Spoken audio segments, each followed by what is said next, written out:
Hello बच्चों, जयतु संस्कृतम। कैसे हैं आप सब? बेटा आज हम पढ़ाएंगे आपको कृतिका का फर्स्ट चैप्टर क्लास 10th की माता का अंचल। Class 10 first chapter of Kritika से माता का अंचल। आप सबको वीडियो पूरी देखनी है बेटा, जिससे आपको पूरा चैप्टर क्लियर हो जाए। वैसे भी आपके पीरियोडिक फर्स्ट आने वाले होंगे सभी के स्कूल में, तो आपको सबको वीडियोस पूरी देखनी है, जिससे आपको सारे चैप्टर्स क्लियर हो जाए। और दूसरी बात, वीडियो को लाइक, शेयर और सब्सक्राइब ज़रूर करना है बेटा।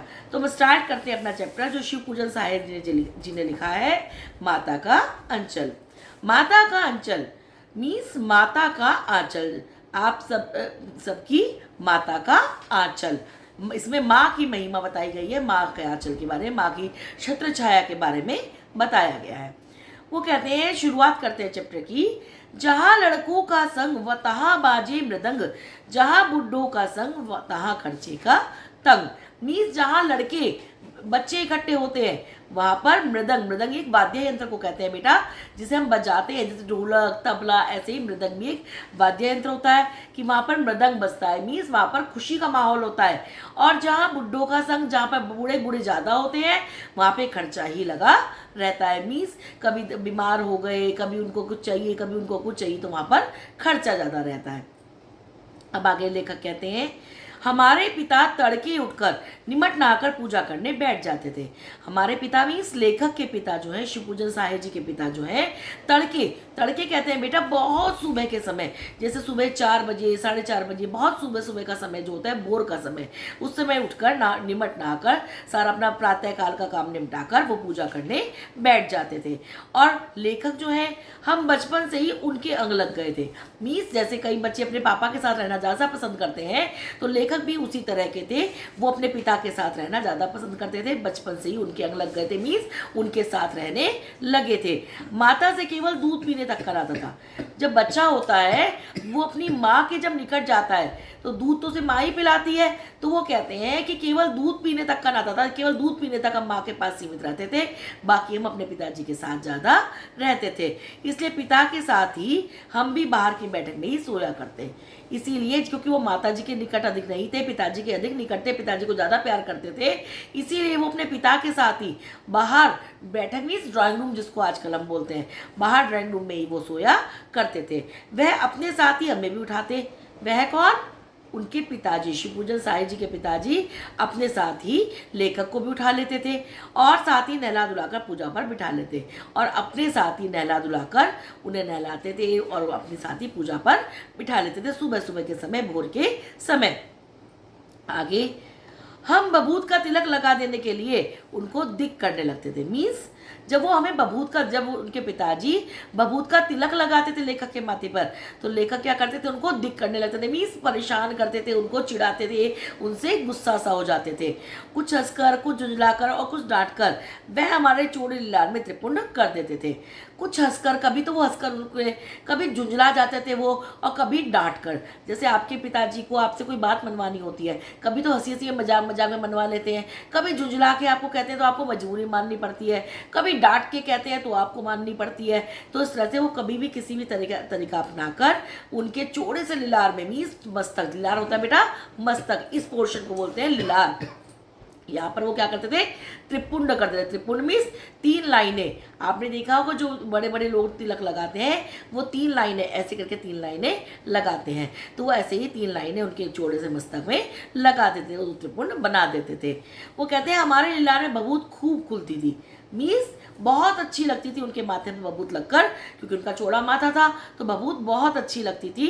सिर में लंबी लंबी जटाएं थी। मीन्स उनके जो बाल थे वो घुंघराले और लंबे लंबे जटाओं के रूप में फैले हुए थे। बबूत रमाने से हम खासे बम्बोला बन जाते थे। बम्बोला मीन्स जैसे आपने देखा होगा ना, कांवड़ वाले दिनों में बम्बोला मीन्स शिव जी का रूप, या फिर कांवड़, ये जो कांवड़ लेकर जाते हैं, तो वो रूप उनमें आने लगता था, क्योंकि वो बबूत लगा लेते थे, छोड़ा उनका माथा था, तो उनके जो बाल थे वो घुंघराले जटाओं जैसे थे, तो बम्बोला बन जाते थे। मैं शिव जी की छवि वो देने लगते थे।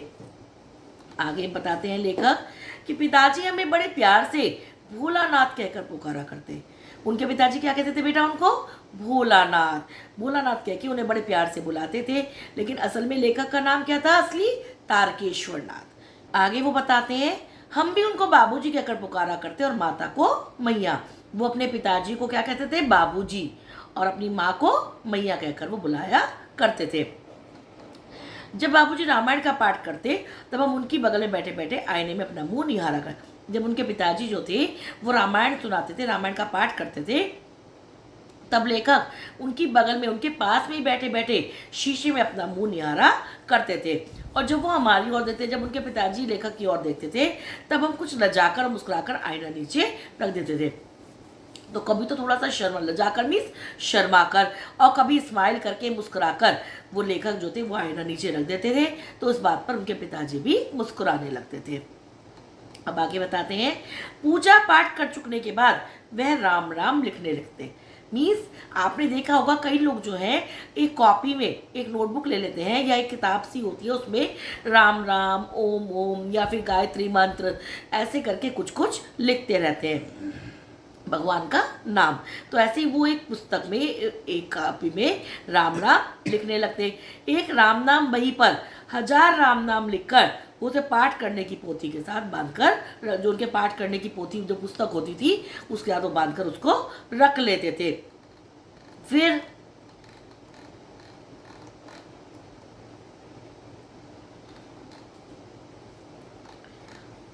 क्या करते थे वो? 500 बार कागज के छोटे छोटे टुकड़ों पर राम नाम लिखकर आटे की गोलियों में लपेटते थे और उन गोलियों को लेकर गंगा जी की ओर चल पड़ते थे। पहले वो राम राम लिखते थे, फिर उस 1000 बार लिखकर उसे अपनी पोथी के साथ, पुस्तक के साथ बांध लेते थे और 500 बार कागज के छोटे छोटे टुकड़ों पर राम नाम लिखकर आटे की गोलियों में उन्हें लपेट लेते थे और उन गोलियों को लेकर कहाँ जाते थे? गंगा जी की तरफ वो चल पड़ते थे। लेखक कहते हैं, उस समय भी हम उनके कंधे पर विराजमान रहते थे। जब वह गंगा में एक एक आटे की गोलियां फेंककर मछलियों को खिलाने लगते, तब भी हम उनके कंधे पर ही बैठे बैठे हंसा करते थे। लेखक बताते हैं कि जब वो गोलियां लेकर गंगा जी की ओर चलते थे, तब भी लेखक उनके कंधे पर ही बैठे रहते थे। और जब वो एक एक गोली फेंक कर मछलियों को खिलाते थे, तब भी वो कंधे पर ही बैठे बैठे हंसते रहते थे। और जब वह मछलियों को चारा देकर घर की ओर लौटने लगते, तब बीच रास्ते में झुके हुए पेड़ों पर डालों पर बैठकर हमें बिठाकर वो झूला झुलाते थे। मीन्स जब वो उनके कंधे पर बैठे बैठे जाते थे, कंधे पर बैठे बैठे वो आते थे, और जब वो घर की ओर लौटते थे मछलियों को वो आटे की गोलियां खिलाकर, तो बीच में जो पेड़ झुके हुए होते थे उन पर वो बिठाकर लेखक को झूला झुलाते थे उनके पिताजी। आगे लेखक बताते हैं कि कभी कभी बाबूजी उनसे कुश्ती, जैसे आपके पिताजी कभी कभी खेल खेल में फाइटिंग करते हैं, वो लड़ते थे और वह शिथिल होकर हमारे बल को बढ़ावा देते हम उनको पछाड़ देते थे। मीन्स जैसे होता है खेल खेल में आपके पापा आपसे फाइटिंग करते हैं और वो जानबूझकर हार जाते हैं, शिथिल हो जाते हैं, मीन ढीले पड़ जाते हैं, और क्या होता है, आपको लगता है कि आपने उन्हें पछाड़ दिया, आपने उन्हें हरा दिया। ऐसे लेखक के पिताजी करते थे। यह उतान पड़ जाते मीन्स उल्टे लेट जाते थे, और लेखक क्या करते थे, उनकी छाती पर चढ़ जाते थे।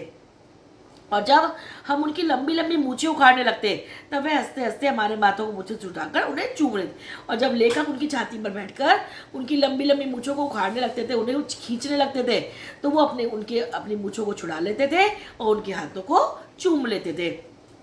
और फिर जब हमसे खट्टा और मीठा चुम्मा मांगते थे, तब हम बारी बारी कर अपना बाएं और दाहिना हाथ उनके मुंह की ओर फेर देते थे। जैसे कहते हैं ना छोटे छोटे बच्चों को कि बेटा हमें पानी कर दो, ऐसे करके वो जब उनके पापा कहते थे कि हमें खट्टा चुम्मा दे दो, हमें मीठा चुम्मा दे दो, तब वो एक एक करके अपना गाल उनकी तरफ कर देते थे कि उनसे प्यार करवाने के लिए। बाईं तरफ का खट्टा चुम्मा लेकर जब वो दाहिनी तरफ का मीठा चुम्मा लेते, तो वो अपनी दाढ़ी या मूछ उनके कोमल गालों पर फिरा देते, मीस रगड़ देते थे, उनके दाढ़ी अपनी चुभा देते थे उन्हें।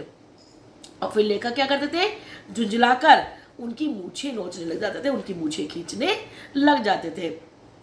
इस पर वो, अब क्या होता है, आपके पापा खेल खेल में हार जाते हैं, रोके दिखाते हैं खेल खेल में, और अलग खड़े होकर वो आप लोग हंसने लगते हैं।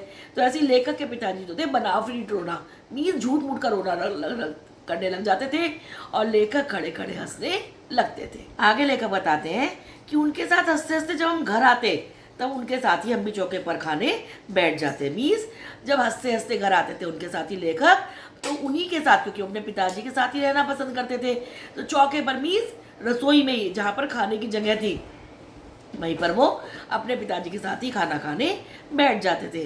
वह हमें अपने ही हाथ से फूल के एक कटोरे में गोरस और भात सान कर खिलाते थे। मीन्स पिताजी उन्हें अपने पास ही बिठा लेते थे और अपने ही हाथों से एक कटोरे में जो भी खाने की सामग्री होती थी, उनकी भात मीस, चावल, गोरस मीस, जो भी वहाँ पर उनकी दाल बनती होगी, उसे सान कर मीस मिलाकर उन्हें खिलाते थे।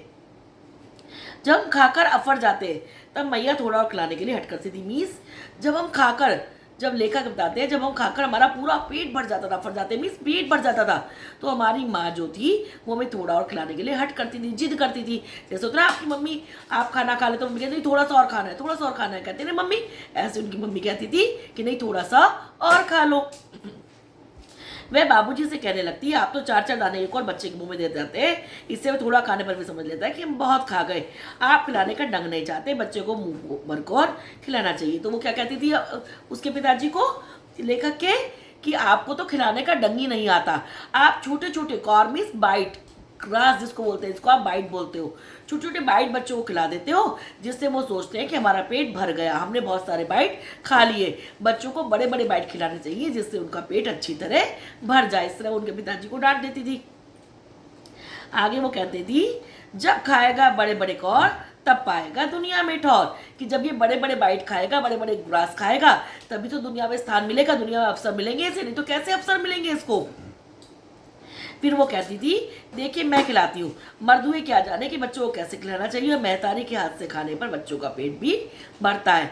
आगे वो कहती है, देखो देखो मैं आपको खिला के दिखाती हूँ, मर्द हुए मीन्स आदमी लोग क्या जाने कि बच्चों को कैसे खिलाना चाहिए, महतारी मीन्स माँ, माता, कि माँ के हाथ से खाने पर ही बच्चे का पेट भी भर जाता है। तो देखो मैं आपको खिला के इसको दिखाती हूँ। और यह कहकर वह थाली में दही भात सानती, मीन्स दही और चावल वो मिला लेती थी अब थाली में, और अलग अलग तोता, मैना, कबूतर, हंस, मोर आदि के बनावटी नाम से कौर बनाकर यह कहते हुए खिलाती जाती कि जल्दी खा लो नहीं तो उड़ जाएंगे। पर हम उन्हें इतनी जल्दी उड़ा देते जाते थे कि उड़ने का मौका ही नहीं मिलता था। वो क्या करती थी उनकी माँ, एक थाली में दही और चावल मिला लेती थी और क्या करती थी, कभी तोते के नाम का, कभी मैना के नाम का, कभी कबूतर के नाम का, कभी हंस के नाम का, कभी मोर के नाम का, इस तरह से अलग अलग पक्षियों के नाम के बनावटी मीन्स नकली टुकड़े बनाकर उन्हें खिलाती जाती थी कि जल्दी जल्दी खा लो नहीं तो ये सारे पक्षी वहाँ से उड़ जाएंगे। लेकिन लेखक इतने चालाक थे कि जल्दी बाइट को खा लेते थे और उन्हें उड़ने का मौका ही नहीं देते थे। आगे वो बताते हैं कि जब हम सब बनावटी चिड़ियों को चटकर जाते थे तब बाबूजी कहने लगते, अच्छा अब तो तुम जाओ खेलो। कि जब वो सारे बाइट खत्म कर लेते हम सारे बनावटी चिड़ियों के नाम के, तो हमारे पिताजी कहते थे कि अब तो तुम राजा बेटा हो गए, अब तुम बाहर जाकर खेल लो। आगे लेखक बताते हैं, बस हम उठकर उछलने कूदने लगते थे, फिर रस्सी में बंधा हुआ काठ का घोड़ा लेकर नंग धड़ंग बाहर गली में निकल जाते थे। मीन्स बस पिताजी हमें ऐसे कहते थे और हम तो उठकर खेलने लगते थे, उछलने कूदने लगते थे, और रस्सी में बंधा हुआ काठ का घोड़ा मीन्स लकड़ी का घोड़ा लेकर नंग धड़ंग नंगे पैर ही हम गली में खेलने निकल जाते थे।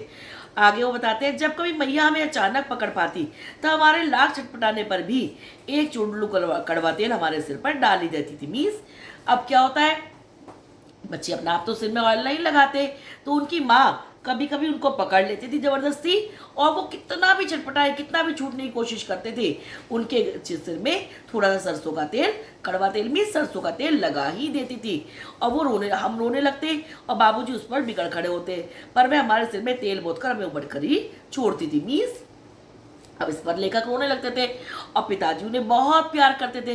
तो जब लेखक रोते थे तेल लगाने पर तो पिताजी उनकी माँ पर बहुत ज़्यादा गुस्सा होते थे, लेकिन वो तेल हमारे सिर में लगाकर, लेखक के सिर में तेल लगाकर और उन्हें अच्छी तरह मल कर ही उन्हें लेखक को छोड़ती थी।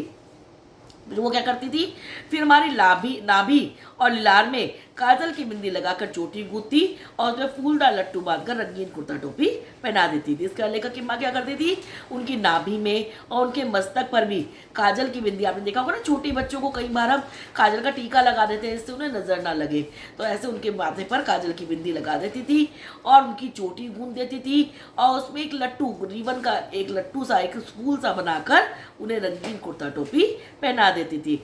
हम खासे कन्हैया बनकर बाबूजी की गोद में सिसकते थे। सकते बाहर आते थे।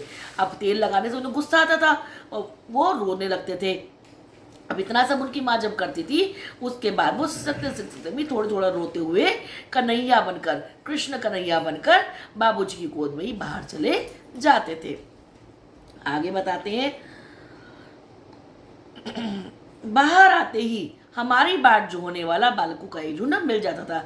कि हमारी बाट जोने वाला मीन्स जो हमारी रास्ता देख रहा था, हमारी वेट कर रहा होता था, ऐसा बच्चों का एक झुंड हमें मिल जाता था।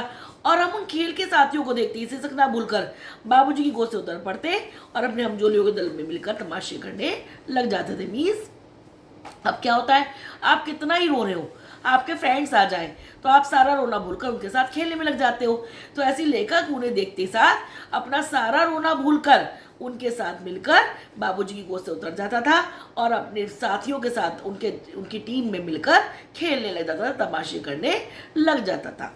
आगे लेखक बताते हैं कि उनके समय में कैसे कैसे तमाशे होते थे, कैसे कैसे खेल होते थे। वो कहते तमाशे भी ऐसे वैसे नहीं, तरह तरह के नाटक। चबूतरे का एक कोना ही नाटक घर बनता था। बाबूजी छोटी चौकी बैठकर नहाते थे, वही रंगमंच बनती। उसी पर सरकंडे के खंभों पर कागज का चंदुआ तानकर मिठाइयों की दुकान लगाई जाती। मीन्स वो आपको उस समय के बताते हैं हम कैसे खेलते थे। चबूतरा मीन्स एक तरह का कहना चाहिए, एक जगह बनी होती है घर के बाहर जिसको बोलते हैं चबूतरा। उस पर उसका एक कोना ले लेते थे, उसके कॉर्नर में घर बना देते थे। मीन्स ऐसा होता है जैसे वो घर हो। और छोटी चौकी जिस पर बैठकर नहाया जाता है, छोटी पटरी जिसको बोलते हो आप, उसे क्या बना देते हैं, रंगमंच। मीन्स जिस पर नाटक होता है वो जगह बना लेते थे।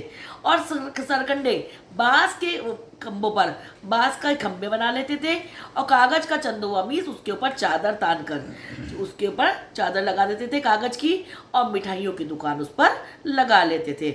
उसमें चिलम के खोचे पर कपड़े के थैलों में ढेले के लड्डू, पत्तों की पूरी कचौरियाँ, गीली मिट्टी की जलेबियाँ, फूटे घड़े के टुकड़ों के बताशे आदि मिठाइयाँ सजाई जाती। चिलम के खोचे में चिलम होती है बेटा, जैसे आपने देखा होगा ना हुक्का होता है, उसी प्रकार की चिलम भी एक धूम्रपान करने की चीज़ होती है। उसमें तंबाकू डालकर लोग उसको पीते हैं। तो उसका जो खोचा, उसका जो कवर होता है, उस पर कपड़े के थालों में, कपड़े के थाल में सचमुच के थाल नहीं होते, कपड़े के कतरन लेकर ढेले के लड्डू, मिट्टी के ढेलों के तो लड्डू बना लेते थे। पत्ते, तरह तरह के पत्ते लाकर उनकी पूरी कचौरियाँ बना लेते थे। गीली मिट्टी को शेप देकर उसकी जलेबियाँ बना लेते थे। जो घड़ा कोई फूट जाता था उसके टुकड़ों के बताशे बना लेते थे।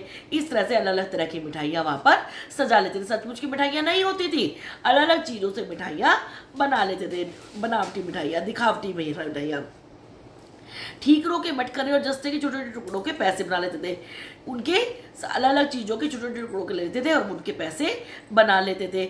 हम ही लोग खरीदार और हम ही लोग दुकानदार, बच्चे ही खरीदार बन जाते थे और बच्चे ही दुकानदार बन जाते थे। और क्या करते थे, बाबूजी भी 2-4 गोरखपुरी पैसे खरीद लेते थे। जो उनके पिताजी थे वो भी उनके खेल में शामिल हो जाते थे और उनसे 2-4 गोरखपुरी पैसे खरीद लेते थे। आगे वो बताते हैं, थोड़ी देर में मिठाई की दुकान बढ़ाकर हम लोग घरौंदा बनाते थे। घरौंदा मीन्स घर की शेप बनाते थे। मिठाई की दुकान बढ़ाकर मीन्स मिठाई की दुकान बंद करके घर की शेप वो बनाते थे। धूल की मेड़ दीवार बनती और तिनकों का छप्पर। धूल की मेड़ मीन्स धूल मिट्टी इकट्ठी करके दीवार बना देते थे। तिनके तरह तरह के इकट्ठे करके उसकी छप्पर, उसकी छत बना देते थे। दातून के खंबे, दातून जो दांत साफ करने वाली दातून होती है नीम की, उसके खंबे बना देते थे। दिया सिलाई की पेटियों के किवाड़, माचिस की जो डब्बी होती है उसके किवाड़ बना देते थे। घड़े के मूड़े की चूल्हा चक्की, घड़े का जो मुंह होता है, जो उसका गोल गोल मुंह होता है, उससे चूल्हा और चक्की बना देते थे। दिए की कढ़ाई, दिए की शेप कैसी होती है, कढ़ाई जैसी, तो उसकी कढ़ाई बना देते हैं। और बाबूजी की पूजा वाली आचमनी कलछी, और जो बाबूजी पूजा में आपने देखा होगा छोटी सी चम्मच स्पून यूज करते हैं पूजा में, उसे बोलते हैं आचमनी। तो उससे हम कलछी बना लेते थे। इस तरह से घर के सामान से ही, बाहर के छोटे छोटे सामानों से ही अपने खेलने का सारा सामान बना लेते थे। पानी को घी बना लेते थे। धूल के पिसान और बालू की चीनी से हम लोग ज्योनार तैयार कर देते थे। मीन्स ज्योनार मीन्स भोजन तैयार कर देते थे, सबके लिए दावत तैयार कर देते थे। और हम ही लोग ज्यूनार करते हैं और हम ही लोगों के ज्यूनार बैठती थी। मीन्स हम ही लोग तो भोजन तैयार करते थे, दावत तैयार करते थे और हम ही लोग उस दावत को खाते थे। जब पंगत बैठ जाती थी, पंगत किसको बोलते हैं बेटा? जब एक रो बैठ जाती है खाना खाने वालों की, एक रो से सब लोग क्रम से बैठ जाते हैं। तो बाबूजी भी धीरे से आकर पात के अंत में जीमने के लिए बैठ जाते थे। जीमने के लिए मीन्स खाना खाने के लिए, पात के अंत में मीन्स उस लाइन के लास्ट में बैठ जाते थे खाना खाने के लिए। और उन्हें देखते ही सब बच्चों को शर्म आ जाती थी, तो सब लोग क्या करते थे, उनको बैठते देखते ही हम लोग हंसकर गरोदा बिगाड़ कर भाग चलते थे। मीन्स हंसते थे उन्हें देखकर और अपना जो सारा घर का सामान था उसे तोड़ फोड़ कर बिगाड़ कर वहाँ से भाग जाते थे। और वो भी हंसते हंसते लोटपोट हो जाते थे और कहने लगते फिर कब भोज होगा भोलानाथ। और वो हंसते हंसते क्या कहते थे अपने लड़के को कि भोलानाथ अब दावत कब दोगे, कब दावत बनाओगे, ऐसे करके अपने लड़के को कहते थे। आगे लेखक बताते हैं कभी कभी हम लोग बारात का भी जुलूस निकालते थे। कभी वो क्या पता है आपको, पहले तो मेले का सीन बनाते थे जिसमें मिठाइयाँ लग रही हैं। कभी कभी वो लोग क्या करते थे, रंगमंच का सीन बनाते थे। कभी कभी वो लोग घर का सीन बनाते थे और कभी कभी वो लोग बारात का भी जुलूस, बारात को भी बनाते थे। कनस्तर का तंबूरा बस्ता मीन्स एक कनस्तर लेकर उससे वो बजाने का यंत्र बना लेते थे। अमोले को घिसकर शहनाई बजाई जाती। अमोला मीन्स आम की जो गुठली होती है उसे घिसकर शहनाई, वो तो आजकल के बच्चे भी कई बार करते हैं ना, आम की गुठली घिसकर उसको पीपनी बना लेते हैं, बजाते हैं उसको, तो वैसे बजा लेते थे।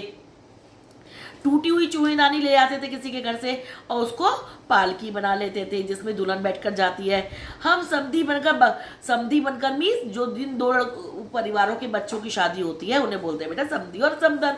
तो समधी बनकर बकरे पे चढ़ जाते थे और चबूतरे के एक कोने से चलकर बारात दूसरे कोने में जाकर दरवाजे पर लगती थी। मीन्स दरवाजे तक वो जाती थी, एक को दरवाजे से दूसरे दरवाजे तक, एक कोने से दूसरे कोने तक बारात उनकी जाती थी। काठ की पटरियों से घिरे, गोबर से लिपे, आम और केले की टहनियों सजाए हुए छोटे आंगन में कुलिये का कलसा रखा रहता था। मीन्स काठ की पटरियों से घिरे मीन्स लकड़ी की पटरियों से घिरे हुए, गोबर से लिपे हुए, गोबर से जो लिपे हुए होते थे, आम और केले की टहनियों से सजाए हुए, आम और केले की टहनियाँ मीन्स उनके टहनियों से चारों तरफ लगाए, शुभ काम में लगाए जाते ना आम की केले के पत्ते। और वो छोटे से आंगन में कुलिये का कलसा रखा रहता था, एक कलसा रखा रहता था और वहीं पहुंचकर बारात फिर लौटकर आती थी। लौटने के समय खटोली पर लाल ओहार डालकर उसमें दुल्हन को चढ़ा लिया जाता था। मीन्स खटोली पर, तो लौटने के समय खटोली पर लाल ओहार डालकर मीन्स जो कपड़ा डाला जाता है वो कपड़ा डालकर खटोली में छोटा सा, एक तरह का ये छोटा सा बेड होता है जो लकड़ी का नहीं होता, उस पर निवाड़ बुनी हुई होती है, उसमें दुल्हन को चढ़ा लेते थे। और लौट आने पर बाबूजी जो ही वो हार उगाकर दुल्हन का मुंह रखने लगते तो ही हम लोग हंसकर भाग जाओ। फिर उनके बाबूजी जो थे वो जैसे ही वो कपड़ा उखाड़ कर, कपड़ा हटाकर दुल्हन का मुंह देखते थे तो वो सब लोग हंसकर वहाँ से भाग जाते थे। आगे वो बताते हैं थोड़ी देर बाद लड़कों की मंडली फिर से लड़कों की मंडली जो थी वो आसपास आ जाती थी। इकट्ठा होते ही राय जमती कि खेती की जाए। फिर वो क्या सोचते थे कि सब लोग मिलकर खेती करते हैं। बस चबूतरे के एक छोर पर वो लोग अपनी घिरनी गड़ जाती मीन्स उसमें गाड़ देते थे और उसके नीचे की गली कुआं बन जाती थी, कुआं बना देते थे। वहाँ पर मूंछ की बटी हुई पतली रस्सी में एक चुक्कड़ बांधकर गरारी पर चढ़ाकर लटका दिया जाता। मीन्स कुएं के अंदर जैसे आपने देखा होगा ना लटका रहता है एक लवाल्टी टाइप का, वो उसमें लटका देते थे और दो लड़के बैल बनकर मोट खींचने लग जाते थे, हल को खींचने लग जाते थे। चबूतरा खेत बन जाता था, कंकड़, बीज और ठेंगा और हल वगैरह सब वहाँ पर वो तैयार कर लेते थे।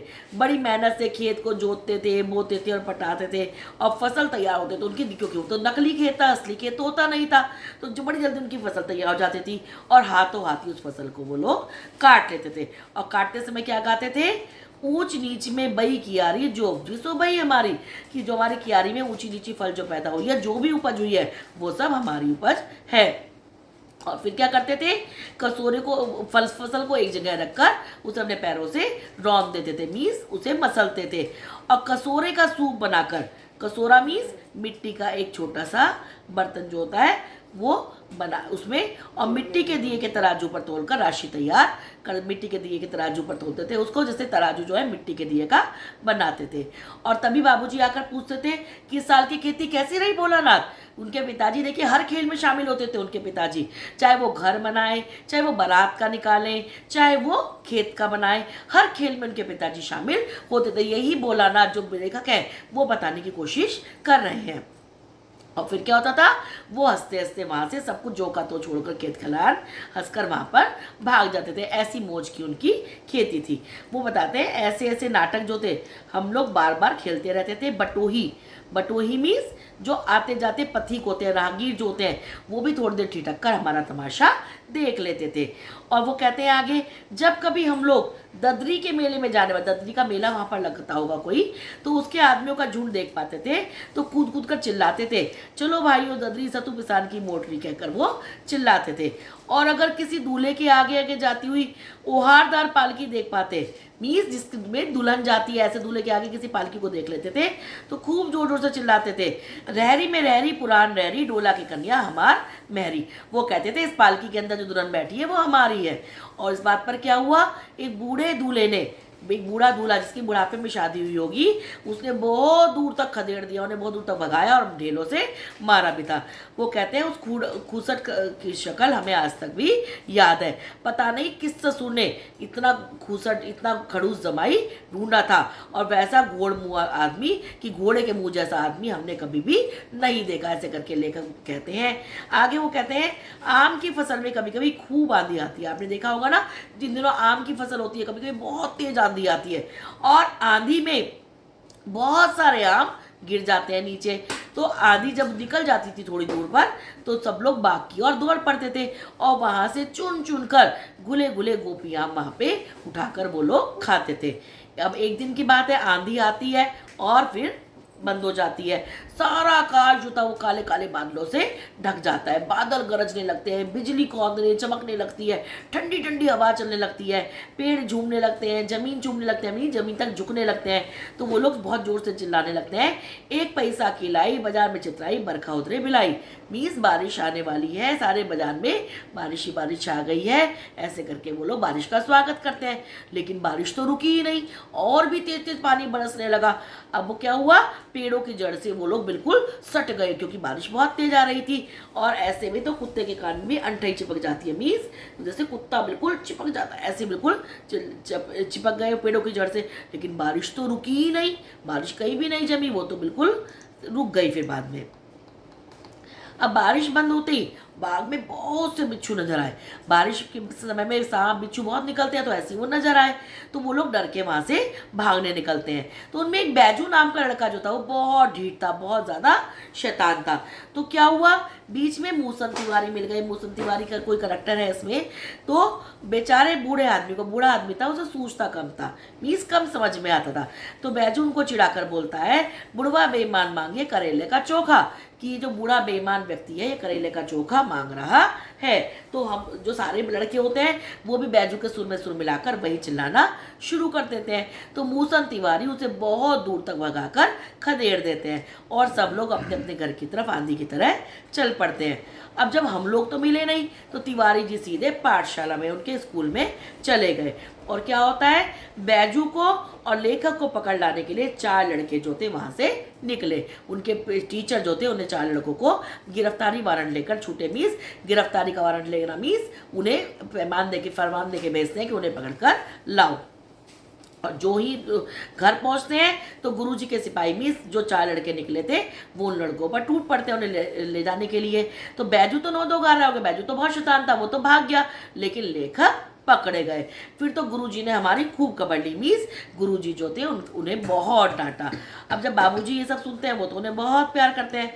तो बाबूजी ने क्या किया, दौड़ते हुए पाठशाला में आए, स्कूल में आए, और गोद में उठाकर उन्हें पुचकारने लगे, उन्हें फुसलाने लगे।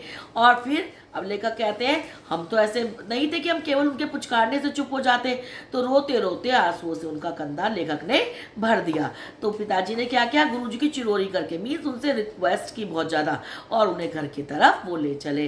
फिर रास्ते में उनके साथी लड़कों का झुंड मिला, जो उनके साथी थे, जो उनके क्लासमेट थे, जो उनके साथ खेलने वाले लड़के थे।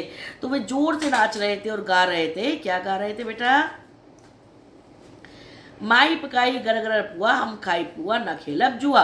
कि हमारी मम्मी ने हमारे लिए गरम गरम पुए पकाए हैं और हम पुए खा रहे हैं और खेल रहे हैं। अब लेखक को क्या हुआ, जब अपने फ्रेंड्स दिखाई दिए तो वो सारा रोना धोना भूल गए और तुरंत पिताजी की गोद से उतर गए और लड़कों की मंडली में, वही अपने दोस्तों की मंडली में घुसकर वही राग अलापने लगे, वही राग गाने लगे। और सारे लड़के जो थे वो मकई के खेत में दौड़ गए जहाँ पे चिड़ियों का एक झुंड भी चल रहा था। अब दौड़ दौड़ कर उन्हें पकड़ने लगे वो चिड़िया, लेकिन चिड़िया कोई हाथ में दौड़ना आती है, तो एक चिड़िया भी उनके हाथ में नहीं आई और वो खेतों से अलग ही खड़े होकर गा रहे थे, राम जी की चिड़ई राम जी का खेत, खा लो चिड़ई भर भर पेट। कि ये तो राम जी की चिड़िया है और राम जी का ही खेत है, हे चिड़िया तुम खूब पेट भर भर कर यहाँ पर खा लो। और कुछ ही दूर पर खड़े होके बाबूजी भी, गांव के सारे आदमी भी खड़े होकर तमाशा देख रहे थे और यही कहकर हंस रहे थे कि चिड़िया की जान भले ही चली जाए लेकिन बच्चों का तो खिलौना हो गया है। और सचमुच कहते हैं, लड़के और बंदर पराई पीर नहीं समझते। मीन्स चाहे लड़के हो और चाहे बंदर हो, वो दूसरों के दर्द को नहीं समझते। अब क्या होता है, एक टीले पर जाकर, एक थोड़ी ऊंची जगह पर जाकर चूहों के बिल से वो पानी उलीचने लगे, चूहों के बिल में पानी बाहर फेंकने लगे।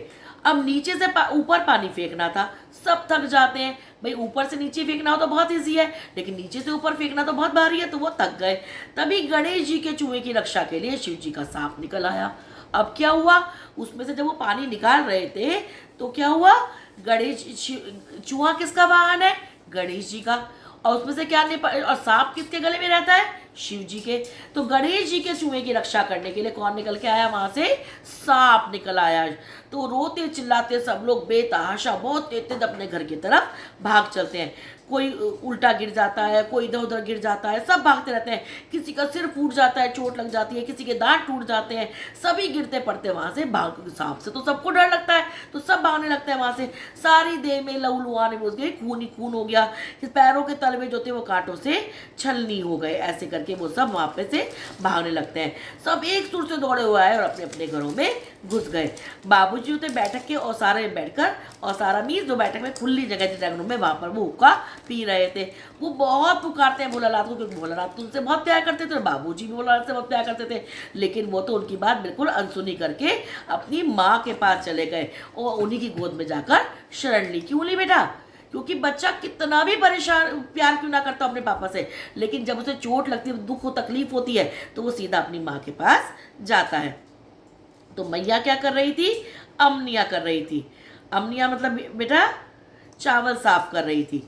और वो क्या हुआ, उसी के आंचल में, माँ के आंचल में अपनी छिप गए। और जब उन्होंने डर से कांपते हुए देखा भोलानाथ को, तो वो भी बहुत जोर से रो पड़ी और अपने सब काम छोड़ दिए। और वो अपने उनसे डर का कारण पूछने लगी।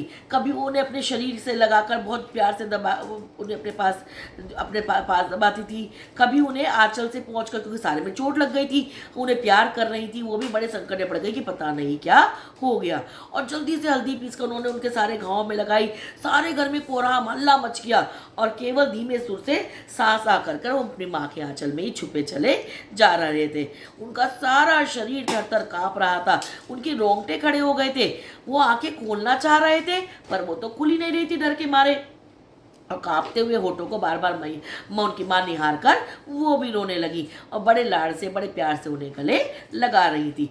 तभी बाबूजी उनके दौड़े हुए आते, क्योंकि वो तो बहुत प्यार करते थे भोलानाथ से, और आकर मैया की गोद से उन्हें अपनी गोद में लेने लगे। लेकिन लेखक ने क्या किया, अपनी माँ के आंचल की प्रेम और शांति के चंदोवे की जो चादर थी, जो छत्र छाया थी माँ की प्रेम की, शांति की, वो उन्होंने नहीं छोड़ी। वो भले ही अपने पिताजी से कितना भी प्यार करते थे, लेकिन जब उन्हें माँ की जरूरत थी, जब उन्हें चोट लगी, जब उन्हें सांप से डर लगा, तो वो सीधे दौड़े हुए अपनी माँ की आंचल में ही आए। तो इसीलिए इस बात का नाम बेटा माँ का आंचल है, कि बच्चा किसी भी दुनिया में किसी से भी और कितना भी प्यार कर ले, लेकिन जो उसकी माँ की जगह है वो कोई भी और व्यक्ति नहीं ले सकता। माँ के आंचल में जो शांति मिलती है, जो प्यार मिलता है, जो माँ की छत्रछाया में, माँ की गोद में जो आराम मिलता है, वो दुनिया में और कहीं नहीं मिल सकता। यही अनुभव लेखक तारकेश्वर नाथ ने, जिनका नाम तारकेश्वर नाथ था, लेखक शिव पूजन सहाय ने इस कहानी के माध्यम से हमें बताने का प्रयास किया है बेटा। अब इसके क्वेश्चन, बेटे वीडियो बहुत लंबी हो गई है तो इसके क्वेश्चन आंसर हम अलग से आपको अपलोड कर देंगे। फिलहाल हमने इसके एक्सप्लेन इस चैप्टर में किया है, लेकिन आप इस चैप्टर को पूरा संग से वीडियो को देखिएगा, समझिएगा, कोई क्वेरी होगी तो पूछ लीजिएगा और वीडियो को लाइक, सब्सक्राइब, शेयर ज़रूर कीजिएगा।